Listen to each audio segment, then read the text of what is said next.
Hello and welcome, Victor here from Automotion Crewe. Today showing you around this Volkswagen Polo 1.0 TSI SE finished in red. This vehicle is powered by a 1-liter turbocharged petrol engine producing 95 PS and paired with a manual transmission. At the front, the Polo features clean and a modern design with black radiator grille accented by chrome detailing and neatly integrated daytime running lights. The compact proportions make it easy to maneuver, and the side profile is completed by 15-inch Sassari alloy wheels.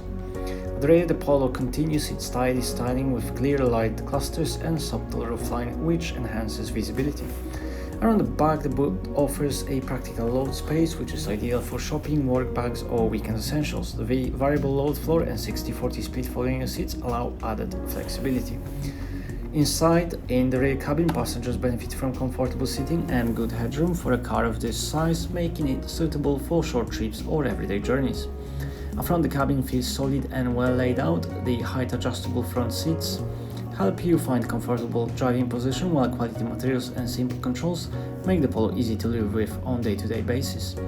Behind the leather multifunction steering wheel, clear instruments present key driving information at a glance, and steering wheel mounted controls allow easy access to audio and vehicle functions without distraction. This vehicle is fitted with manual air conditioning, helping maintain comfortable cabin temperature, an infotainment system with radio and media functions providing access to entertainment, as well as phone connectivity, allowing hands-free calls and audio streaming, and App Connect, which enables compatible smartphone integration. You also get vehicle status and Think Blue Trainer to help you monitor driving efficiency. This was a presentation of the Volkswagen Polo 1.0 TSI SE. For more information, visit us online or give our friendly sales team a call today.